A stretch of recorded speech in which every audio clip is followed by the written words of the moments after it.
Coming up today, weak hands, trouble with speech, critical thinking, or memory. All of these are side effects of a stroke that create daily challenges for stroke survivors. We'll introduce you to a new way to rewire the brain and build back your confidence. Good morning, I'm Jessica Lovell, and welcome to the Morning Medical Update. Every 40 seconds, someone in the United States has a stroke. The CDC reports nearly 90% of those strokes leave patients with emotional, behavioral, or cognitive challenge, as well as sometimes weak hands and arms. Today, we're going to show you a special implant that boosts the power of rehab. But first, let's get to our morning rounds. The FDA has approved a new CAR T-cell therapy to treat leukemia. This is now the 7th CAR T therapy to get FDA approval, and we are learning more about it this morning from Dr. Joseph McGurk. He is the Cancer Center's Division Director of Hematologic Malignancies and Cellular Therapeutics. And of course, Doc, we have talked a lot in the past with you about CAR T-cell therapy. But before we discuss this newly approved therapy, just remind us what CAR T therapy is and, of course, how it's changed cancer care. You bet. Good morning, Jess. It's good to be here. And CAR T-cell therapy leverages our understanding of how the immune system, specifically cells called T-cells, not only fight infection, but also can prevent cancer, or if a cancer develops, eradicate that cancer. And things go wrong when patients have cancers that progress. Our T-cells have let us down. And so this therapy, CAR T-cell, involves taking patients' T-cells out of their blood to the laboratory, genetically rewiring them to again recognize the cancer cells, expanding them into hundreds of millions of cells, and infusing them like a blood transfusion back into the patient. They sweep around the body, identify the cancer cells, attach to them, punch a hole in them, and release proteins that go through and chop up their chromosomes, their DNA, and kill the cell. And this has been really a paradigm shift for patients with a number of different types of blood cancers, lymphomas, multiple myeloma, and acute lymphoblastic leukemia. This has been so interesting to watch this develop, Dr. McGurk, over the years, and to hear you talk with us about it. This newly approved drug, and you're going to have to help me with the name. I think it's called Aucatzyl. That's correct. Yes. Aucatzyl. Yeah. You got it. Good. So this is the third CAR T to specifically treat leukemia. How does this CAR T differ from the other two that have treated leukemia in the past? Absolutely. One of those CAR T cells, called Rewire, is used to treat children, adolescents, and young adults up to 25. Aucatzyl is for 18 years of age and greater into adulthood. And there's another, a third one called brexacaptogene, Tecartus, to treat adults as well. There are a lot of toxicities associated with CAR T-cell therapy. When they attack cells that have the flu virus in them, they make us feel terrible. When they attack cancer cells, and there are billions of them when patients have cancers, they cause the flu times 3 or 5. In addition, the T cells can become exhausted by being overstimulated by too many cancer cells. We don't want that to happen. And so Aucatzyl tackles this problem with a strategy that appears to decrease potentially quite significantly the toxicities of these therapies. That's good for our patients. In many ways, not only do they suffer less, but they also may be able to be treated on an outpatient basis. And there are lots of advantages of that. In addition, it appears that the cells are less likely to become exhausted and to do their work in killing all of the cancer cells in a more consistent and prolonged way. Dr. McGurk, what kind of success did you see in these clinical trials? In patients with relapsed refractory acute lymphoblastic leukemia, where we would expect the 1-year survival to be about 10 to 15% and the 2-year survival to be in the single digits, about 5 to 7%. In that type of patient, we saw complete remissions of 63%. Now, we don't have a long-term follow-up. We do for some of the other CAR T constructs that I've mentioned out there that are looking very promising, and for many patients this has been curative therapy. And we are hopeful that the same will be true for Aucatzyl. So the health system enrolled its first patient in CAR T-cell therapy back in 2015. We have treated now our 500th patient. This is video from the University of Kansas Cancer Center. You touched on it, but Dr. McGurk, just overall, who is a really good candidate for this latest CAR T? This is a therapy, as I mentioned, for adults 18 years of age and greater. And any patient with relapsed acute lymphoblastic leukemia including those who have had a prior stem cell transplant in an attempt to cure their disease, are eligible for this therapy. It is an intensive therapy, and patients have to be relatively fit, and we look into all of those things, but there doesn't appear to be an upper age limit to these CAR T-cell therapies. We've treated patients very safely in their 70s and 80s with CAR T-cell therapy, as mentioned, for a variety of blood cancers, including acute lymphoblastic leukemia. Dr. McGurk, always good to have you. Thanks for the science lesson this morning. You betcha. Thank you so much. Have a great weekend. You too. All right, it is a new option for stroke patients. The health system is offering a first-in-the-region option for these survivors. It's called paired vagus nerve stimulation, or VNS. Joining us here in studio to discuss it is Dr. Colleen Lechtenberg, a stroke neurologist and the medical director of the University of Kansas Health System's Comprehensive Stroke Center. Dr. Lechtenberg, good to have you. Thank you. We're also joined by Dr. Sandra Billinger, the Vice President for the Stroke Translational Research. She's the chair. How are you? Doing great. How are you doing? Good to have you. Thank you. Across from me, Dr. Jeremy Peterson. He is an endovascular neurosurgeon. Doc, how are you? I'm pretty good. Thanks for being here to talk about this, because we're going to talk with one of our patients. Joining us virtually today is stroke survivor Tom Holt, his wife Karen right there next to him. Thank you both for being here with us. Thank you for having us. Well, Tom is among several patients referred to the health system through area physical therapists. Once accepted for the implant, the first order of business in all of this is a baseline assessment. Here's Angie Racona with that story. Obvious question here. Have you been diagnosed with a stroke? Unfortunately, yes. Tom Holt had a stroke 8 years ago. He recently took assessments that will serve as a benchmark. What you'll do is try to push it away from you. Ready, set, go. The test would be easy for most people. It's tough if you've had a stroke.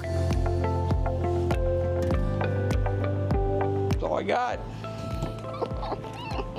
You're smart, Alec. I love it. Patients turn a key and pick up small items like a paper clip or pencil. Our pencil is going to be at this line. Pick up the pencil. Are you serious about this? I at least want you to try. Okay? I'm on it. These exercises will be repeated months down the road to evaluate progress. It's called the Wolf Test. I told him I didn't like his test. I'll send that to him. Tom tries to complete tasks. Are you able to bring it up to the box?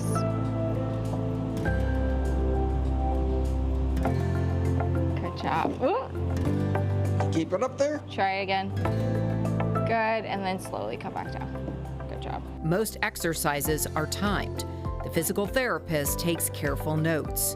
Some evaluate strength. So I'm going to be measuring your grip strength. Squeeze, 1, 2, 3, relax. Others focus on dexterity. Ready, set, go. The wolf guy doesn't have a sense of humor, or he does, I guess, huh? Many exercises are simply impossible, something Tom acknowledges and openly challenges. For now. For now, exactly. That is the right attitude to have. Tom, we appreciate your sense of humor and that we already have to bleep you at 8 o'clock in the morning. So we're taking it in stride. Because I know, how else do you approach it other than with some sense of humor? Because you've been living with these side effects of your stroke for the last 8 years. The test that we just saw you take, it was to see if you were eligible for this new VNS implant, and you are. So Tom, tell us why you agreed to have this implant. Well, Jessica, I agree because I wanted to try to have some hope to get my arm back, so that test I can get the dexterity and maybe give hope to others that there is hope out there. There's some solution with technology to make things more manageable for stroke survivors, since there's so many of us around. Sure. And hope, yeah, hope is key. Tom, what have doctors and your physical therapist told you about what to expect after the implant? Well, most of them said it's going to be a lot of hard work. But there's hope that we can rewire the brain to get motion back in the hand. So we'll see what happens there. Karen, I want to bring you in because you're the partner, the spouse. This is kind of a team effort. You work in tandem, I'm sure. So what are your thoughts about Tom moving forward with this implant? Well, I'm pretty excited about this opportunity for him.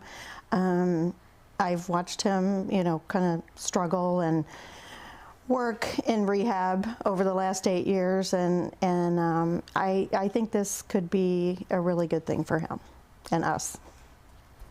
So Karen, you mentioned, just the struggles. If you could name something, what has been one of the biggest impacts on you and your family's lives since this stroke? I would say probably one of the biggest changes for us would be we were such a spontaneous family before. We would just get up and see what the day brought us, and we'd go wherever and do whatever and didn't really have to think about, kind of what the place would look like. And now we have to kind of plan a little bit more about, is where we're going ADA friendly? Are there stairs? Things like that. Are the sidewalks straight? Are they got a lot of bumps in them? Which wheelchair we need to pack? That kind of thing. So I would say that's been one of the biggest changes for us. Yeah, sure. It's things we all take for granted when we all just want to jump in the car and run and go do something. So thank you for sharing that. And beautiful family. Yeah. Thank you for sharing those photos with your kids. Hang tight. I want to talk and bring in our experts, but be sure to ask your questions. If you're watching at home, you can use the chat on YouTube or Facebook. You can also email the Medical News Network. That information is there on your screen. Dr. Lechtenberg, what makes Tom a really good candidate for this implant? Well, he's a good candidate because he had an ischemic stroke and not a hemorrhagic stroke or a bleeding kind of stroke. He has upper extremity weakness. This is not FDA approved for lower extremity weakness. He's in the chronic phase of stroke, so that means his recovery has either slowed down or totally leveled off. And really importantly, he's willing to work really hard and do intensive therapy. Go back to the two types of strokes. Explain the difference between the two. So there's ischemic stroke where a blood vessel is blocked and then the surrounding tissue dies. And then there's the hemorrhagic stroke, which is a different category. That's when there's bleeding kind of into the substance of the brain. This device, as of now, is not approved for a hemorrhagic stroke, just ischemic stroke. So Dr. Billinger, the implant itself is well known. We've heard of it before, but this is what the FDA is calling a new use. So what had it been used for, or is it currently else being used for? Yeah, it's used in epilepsy and to treat depression, and so this is really exciting to move it into this chronic ischemic stroke phase. Dr. Peterson, where are you going to implant that device? Yeah, so we basically always use the left side because the left vagal nerve has less communication to the heart, possibility for causing arrhythmias, things like that. Basically, that nerve runs right between your carotid artery and the jugular vein that both go through your neck. And so right in between there, you kind of dissect those off and then wrap this little kind of pigtail electrode around the nerve itself and then tunnel the system down to the battery pack, which is right under the clavicle, like most cardiac implants and everything that we put down in that area. You make it sound so easy. All in a day for you. Sure. Is this considered minimally invasive? Yeah, so it's an outpatient procedure. I mean, compared to the other stuff we do, I would consider it less invasive for sure. But every surgery is a surgery. Every surgery is a surgery, and certainly that's what a patient hears. So you got to walk them through what to expect there. Patients are referred by their physical therapist. So I want to bring back you, Dr. Billinger, because we want to brag on you for a brief moment, if we may. You were recently highlighted in Women's World for reinventing the future of stroke recovery. It's kind of a big deal. The VNS, you're calling this kind of a new tool in the toolbox, an example of changing stroke recovery. Why is that? How is that? Yes, it definitely is. We're very excited that, we're able to see these differences in people post-stroke. And so the exciting part is the research has shown that, you know, when you pair this vagal nerve stimulation with intensive rehabilitation, we see a lot of improvements in the upper extremity. And so what that really means for our audience at home is that they get to do the activities they want to do. They want to be spontaneous and hop in the car. You know, Tom had a hard time opening the can of soda or whatever that was to drink, and so they'll be able to do those things, potentially go out to dinner and feel comfortable with that, and hopefully plan less. But for me, the most exciting as a physical therapist is, you know, as Tom highlighted, it gives people hope. There's an opportunity for people who are living with chronic stroke 5, 6, 8, even up to 20 years post-stroke. I've heard some anecdotal success stories from my colleagues where people are seeing these improvements and getting back to their lives and doing the things that they want to. And so that's a really exciting opportunity. So yes, I would definitely say this is one of those new tools in the toolbox. And let's talk about the toolbox a little bit more, because and Dr. Lechtenberg, we had asked you earlier who's a good fit. I want to ask you as well, just to explain how it fits in the toolbox, kind of how it's enhancing the rehab, and that it's not just for somebody who's had a stroke. Right. So typically when people have a stroke, they go through inpatient rehabilitation. Usually when they're in the hospital, they go through their therapy, their usual care. And then what happens is that people discharge home, and they may get outpatient therapy, they may get home health. But typically what I hear is that from patients is, I don't know what else to do or where to go. I've been told I'm plateaued, there's no opportunities to change. And so what this will do, when you pair the device, so that VNS system, with intensive rehabilitation and activities that are meaningful to patients that have upper extremity deficits, then they start to see that recovery. And so again, in that chronic phase, 6 months and on out, we start to see those improvements So occur. there's you're not missing a window. Somebody could have had one 6 months ago or 20 years out. Yeah, so far. So that's good news. That is great news. Why though why is it for somebody who's had the chronic stroke versus just one stroke? How are the effects differently? Somebody has one stroke, they could have these continued lack of use of an extremity. They can, yeah. So, you know, once somebody stabilizes with their chronic stroke, they're not making any more gains. They usually just settle into their life and think, this is where I'm at. And this device, and again, it has to be paired with therapy, because what the VNS system does, and Dr. Peterson, Dr. Lechtenberg jump in, but it stimulates the vagal nerve, which helps strengthen those connections. When you pair it with the activity, it's stimulating that nerve and increasing these specific chemicals in the brain that are helping to strengthen those connections. And Yeah, I don't know. I agree. Yes. And this is kind of showing us how it's working in tandem with rehab. Kind of walk us through a little bit about what it's doing and how it's prompting. Yeah, so again, when they swipe the device and they and the patient, that vagal nerve stimulator is sending signals, electrical pulses, if you will, up to the brain.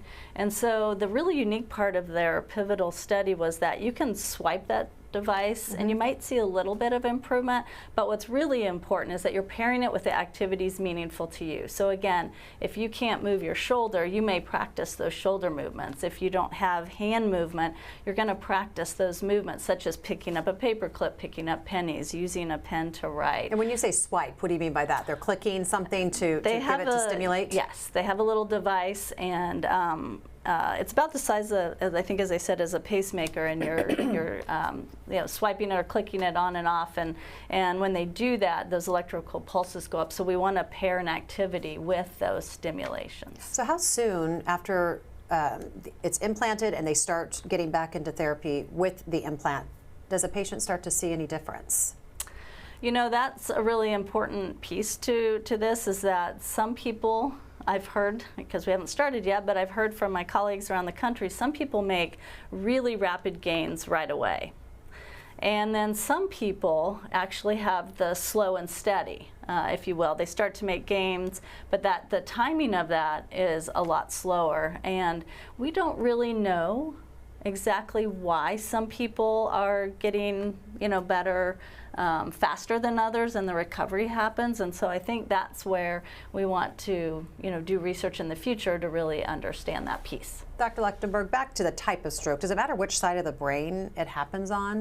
No, it doesn't matter. There's multiple areas of the brain that can cause weakness in an upper extremity, and it doesn't matter which one it is. The important thing is that the patient has upper extremity weakness, and there has to be some ability to move the extremity in order to benefit from the paired vagal nerve stimulator. Dr. Peterson, we mentioned that this is it's not new, VNS, but it is new for what it's being used for now. So how do you make patients feel comfortable when you're explaining this to them? What are those conversations like? What questions do they have? I think the big things are just what the day looks like when they come in, the plans for the surgery, where you're making incisions. Every incision hurts no matter what, so you're going to have some kind of pain you're dealing with locally that we take care of. Around the time of surgery, those are the big things. Obviously, any surgery you have to go over the risks and the potential things that can happen and what you do if you end up encountering those kind of issues. Infection is probably the big thing that you need to talk about, just because any foreign body that we implant into somebody has that risk for infection. And that can change if you have to take the device out or those sorts of things. So I think knowing those steps and what to expect ahead of time is the biggest thing. Obviously, we can't make predictions about anything, and I think everybody's brain is different. So that's the thing I counsel them is, we've done the studies that yes, it looks like overall there's a lot of benefit to this. There's really not a lot of other options from a surgery standpoint to get improvement. So my flip side is, it's a relatively less invasive procedure, but still a procedure, but it's the only thing we really have to offer at this point that's approved. And so I think that's very important for them to understand is, we don't know where their individual gains will be or how fast they will be.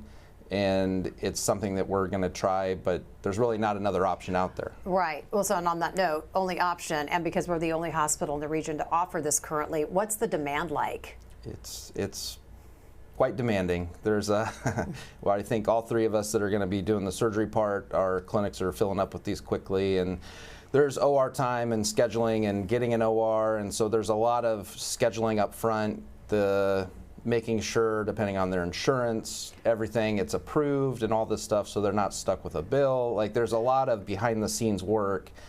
And over the last year, we've been trying to get this going, and there's been a lot of behind-the-scenes work. And so patients have known about this for a long time, and they're calling in, hey, I want to get this done, I need this. And it's like, all right, well, the good news is it's for chronic stroke.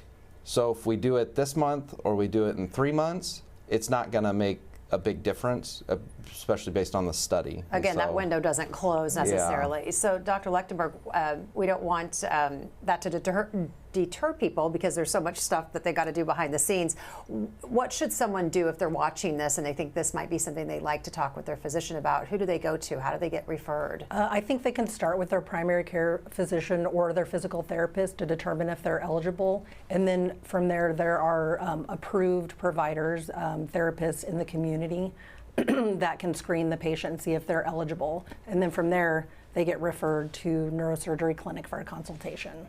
I want to get to some questions from our viewers this morning. Jeremy wants to know, is the implant intended to be a temporary thing for a few years, just to speed up the rehab and recovery, get back to doing those things and functioning again?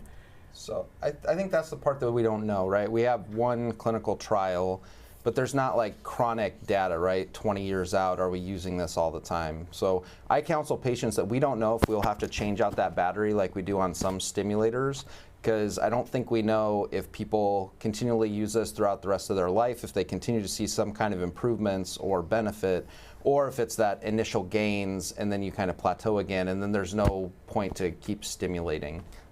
Those are future things that I think we're going to be learning about.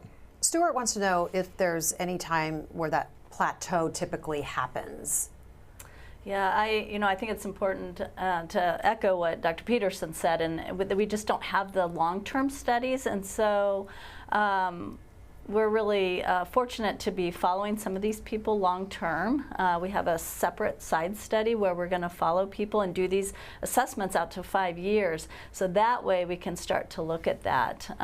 But I would say we don't know when they're going to plateau, but we're very hopeful and encouraged that, you know, again, we'll hopefully see these gains in recovery. Lauren wants to know, do you know if this might eventually be something that you could do these rehab exercises at home paired with the VNS versus in physical therapy?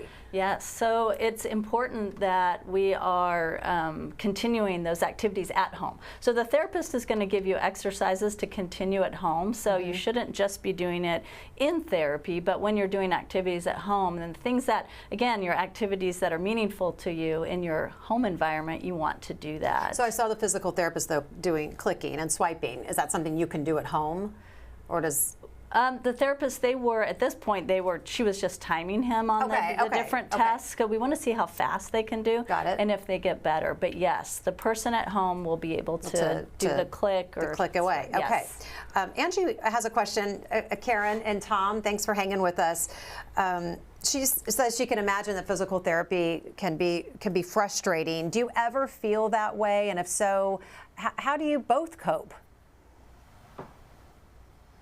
Yes, I feel therapy is very it's a big struggle, just because I can't do the activities that look so easy to do.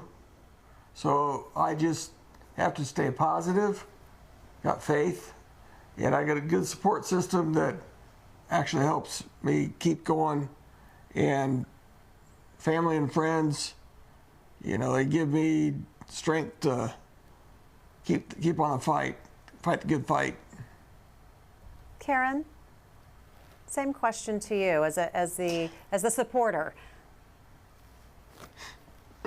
I watch him struggle, not being able to do things. It's pretty hard to watch, but one thing about Tom is that every time he goes into a therapy session, he works so hard, never complains, never never says, no, I'm not going to do the exercise. He's just always very positive and very willing to work so hard. Karen, for those watching your story, your family story, what do you want the big takeaway to be? Well, I think that, we're going into this kind of unknown, what kind of gains we're going to make. But, I feel positive about it because Tom's just such a hard worker. And we have such a great village behind us, family, friends, our doctors. Everybody is supporting us so much.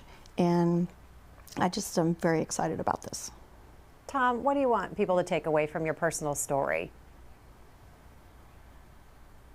I want them to know that it's not the end to have a stroke. It's just another challenge in life. You just got to face it head on and stay positive and work hard. And Tom, good things will come.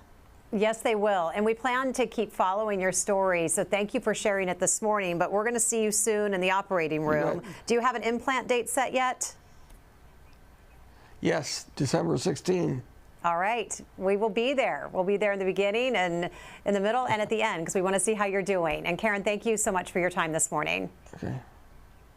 Thank you. Thanks for having us. Dr. Peterson, what do you want people to take away from this? I think it's just that this community that we've built, not just at KU, but all of our surrounding facilities that have helped us with this project, are looking at ways to improve the care for these patients that we see every chance that we get. And so we're very early and very excited about being involved in these sorts of things and helping with our community and getting these patients here.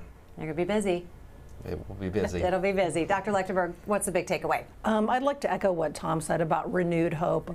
This device provides renewed hope for stroke survivors to improve upper extremity function in the chronic phase. Dr. Billinger, what's the big takeaway? Yeah, I like keep working, have hope, and again, I think I'd like to echo what Dr. Peterson said, and that is, we have had so many therapists in different hospitals calling to say, when are you going to be up and running in this? This is so exciting. We have so many patients. So I think there's excitement around Kansas City and this idea of stroke recovery. Well, thank you for all your research that's allowing our doctors to renew that hope in patients like Tom. Thank you. Thank you to all of our guests today. Thanks to our viewers for being here with us. Have a great weekend. We'll see you here on Monday.